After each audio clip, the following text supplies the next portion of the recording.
Sesungguhnya, awal agama itu adalah ma'rifatullah.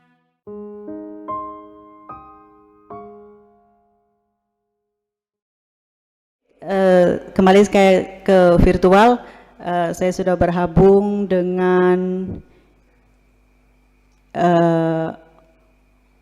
Pak Muhammad Wahyu. Maaf, Muhammad Wahyu. Ya, Assalamualaikum warahmatullahi wabarakatuh. Waalaikumsalam warahmatullahi wabarakatuh. Alhamdulillah, terima kasih atas kesempatan yang diberikan. Ini saya mau bertanya, tapi mungkin dari tema yang hari Minggu lalu yang saya lihat dari YouTube. Ini terkait dengan kemarin pembahasan tentang masa idah. Masa idah itu tidak hanya berlaku bagi si perempuan, tetapi juga bagi si laki-laki. Ya. Nah, kemudian di situ juga dibahas bahwasanya pada proses perceraian apabila si perempuan hamil, maka idah itu harus diperpanjang. Nah, ini mungkin masuk akal sekali, sangat setuju, karena istilahnya berkaitan dengan masa idah tadi itu adalah masa tidak hanya berkaitan soal biologi, tetapi juga masalah psikologi tentang kejiwaan. Ya. Biasanya dalam proses perceraian tadi itu adalah diakibatkan sedang mengalami permasalahan pertentangan dalam hal hubungan, seperti itu mungkin ya. Nah, itu tadi. Nah, cuman sedikit saya di sana agak menyayangkan, kenapa bukan menyayangkan juga ya, tapi artinya contoh yang diambil kemarin itu adalah persoalan apabila masa idah itu sudah berakhir sekitar 4 bulan, maka dengan si kakak atau si saudara perempuan dari si kakak boleh kawin seperti itu ya. Nah, sementara apakah istilahnya peraturan yang sedemikian rupa, istilahnya artinya perkawinan antara satu keluarga, tetapi harus pisah dulu dengan salah satu saudara perempuannya, baru boleh menikahi saudara perempuannya yang lain. Nah, kenapa peraturan itu dibuat sedemikian rupa? Nah, apakah itu tidak bertentangan dengan apa namanya ya, perasaan kita gitu? Artinya satu saudaranya kita terlantarkan atau kita campakkan, satu lagi kita ambil. Nah, itu kan artinya tidak sesuai ya mungkin dengan rasa seperti itu. Nah, sementara untuk kawin satu keluarga itu justru dilarang gitu. Nah, kira-kira yang melarang perkawinan satu keluarga kakak beradik gitu seperti itu dasarnya apa, dan kenapa juga dibolehkan pisah dulu dan kemudian istilahnya mengawini salah satu saudaranya yang perempuan juga, itu diperbolehkan begitu. Nah, pertimbangannya adalah masalah rasa, masalah psikologis, itu bagaimana begitu keadilannya seperti itu. Kira-kira demikian Bu ya. Makasih. Oke. Di dalam fikih Islam tidak dilarang ya istri kita meninggal dunia lalu kita mengawini adiknya atas pertimbangan ekonomi supaya hartanya tidak tersebar ya. Kemudian juga pertimbangannya kalau adiknya istri yang saya kawinkan kan anak-anak saya kan berarti keponakan dia. Ya. Bukan jadi lebih muda ya, ya. Bukan lebih muda kan adiknya gitu. Iya, dia kan lebih muda. Berarti kan tapi ya kakaknya juga ada. Iya. Jadi dengan pertimbangan semacam itu, satu mempertahankan harta supaya jangan tersebar keluar, dan juga kasih sayang seorang bibi ya, adiknya istri kepada anak-anaknya, dan juga kita sudah tahu mungkin wataknya, sifatnya, hobinya semuanya, sehingga kita bisa memastikan bahwa mengawini adiknya itu menjadi lebih nyaman. Dan kadang-kadang datangnya dari ibu mertua yang menawar, ya udah kawin adiknya aja lah gitu. Nah, itu artinya boleh. Yang tidak boleh itu kakak beradik dikawin. Itu pun perlu kita ketahui, Nabi Adam, syariat yang ada pada zaman Nabi Adam itu belum dilarang kakak adik kawin. Kakak mengawini adiknya itu boleh. Ya. Mengawini adiknya aja boleh, apalagi mengawini istri dan adiknya apalagi kan gitu. Mengawini adik sendiri juga boleh. Ya kenapa boleh? Ya karena belum banyak orang. Jadi syariat itu berubah dari satu zaman ke zaman. Terus yang jadi persoalan gitu, memang kita bagi kita yang saya lah ininya. Kayaknya saya nggak tega ya, habis ngawini kakaknya terus ngawini adiknya, perasaan saya itu. Tapi kalau hukum fikih yang ada itu tidak dilarang kita menikahi adiknya istri ketika istrinya sudah dicerai.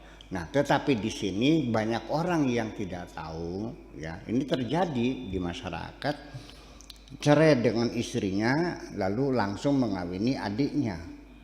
Tanpa iddah lagi. Di sini laki-laki perlu iddah.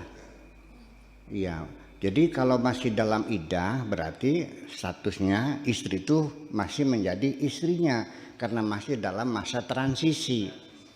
Kalau baru seminggu langsung mengawini adiknya berarti kita mengawini kakak beradik. Itu persoalannya. Kemudian juga istri kita 4, oke? Dicerai 1, minggu lagi kawin lagi. 1 lagi 4, terus sementara cerai 1 kawin lagi. Nah ketika kita mencerai salah satu istri kita baru 1 minggu kita kawin lagi, berarti kita punya istri 5 dong. Yang 1 dalam masa transisi, yang 1 istri baru, yang 3 istri yang lama, berarti istrinya 5 berarti. Karena dalam masa iddah itu statusnya masih jadi istri. Masa transisi itu, nah ini ya. Kemudian yang penting lagi, yang ini saya katakan kemarin tuh mungkin belum tuntas ya. Di dalam kitab fikih dijelaskan bahwa tujuan adanya masa iddah, masa transisi itu adalah untuk memastikan perutnya bersih atau tidak, untuk dipastikan hamil atau tidak. Karena kalau tidak masa iddah akan terjadi hambur ya, menjadi blur masalahnya. Masih baru 1 bulan kemudian dia nikah lagi lalu hamil. Nah anaknya siapa nih? Apa istri yang dulu apa istri yang sekarang? Jadi tujuan untuk memastikan keadaan perutnya sudah hamil atau belum. Itu fikih. Yang jadi pertanyaan bagi saya, nah untuk memastikan dia hamil dan tidak kan dulu tolok ukurnya menunggu waktu 3 kali head. Tetapi sekarang sudah ditemukan tes kehamilan, stiknya segini kecilnya kan. Ya, air kencing pagi sebelum makan kita celupkan di kencing itu nanti kelihatan positif dan negatifnya ada. Itu sudah dapat dipastikan bahwa perempuan itu sedang hamil atau tidak hamil. Kalau tujuan iddah adalah untuk memastikan kehamilan, dengan ditemukannya teknologi mengetahui kehamilan, berarti tidak perlu iddah dong. Itu maksud saya.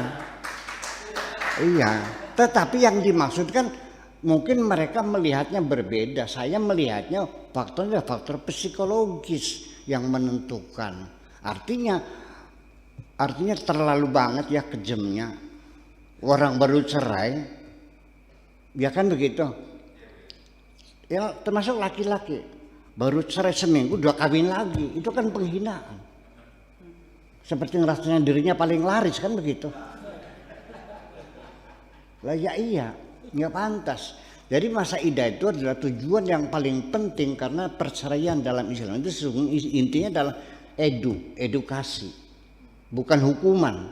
Jadi diharapkan dalam masa transisi ini adalah masa perenungan kedua belah pihak untuk mengevaluasi kembali, merenung kembali, mempertimbangkan kembali apa yang mereka putuskan itu.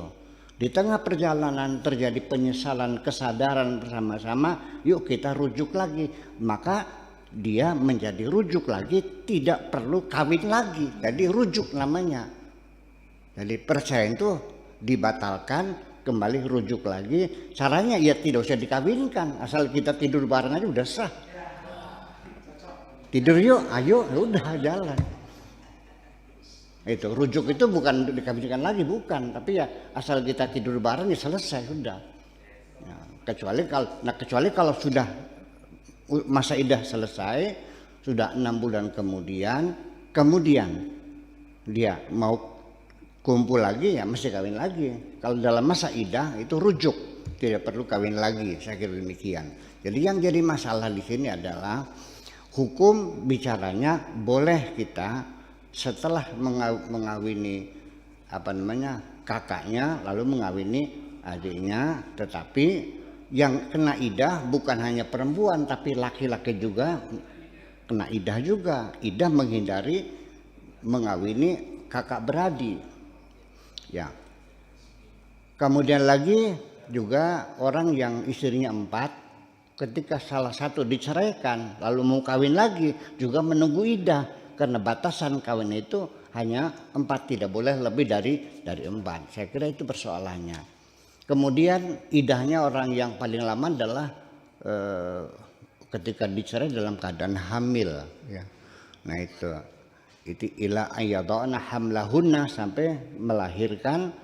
Ya artinya kalau dia dicerai dalam usia hamilnya 1 bulan, ya berarti dia nunggu 8 bulan kemudian baru dia keluar dari iddah gitu. Saya kira itu mungkin seperti itu barangkali Pak Wahyu ya. Jadi tujuan saya adalah menjelaskan bahwa tujuan iddah itu bukan semata-mata bukan hanya memastikan kandungan perutnya, tapi juga faktor masalah psikologis dan diberikan peluang untuk mengevaluasi kembali apa yang telah mereka putuskan itu. Gitu, terima kasih. Iya.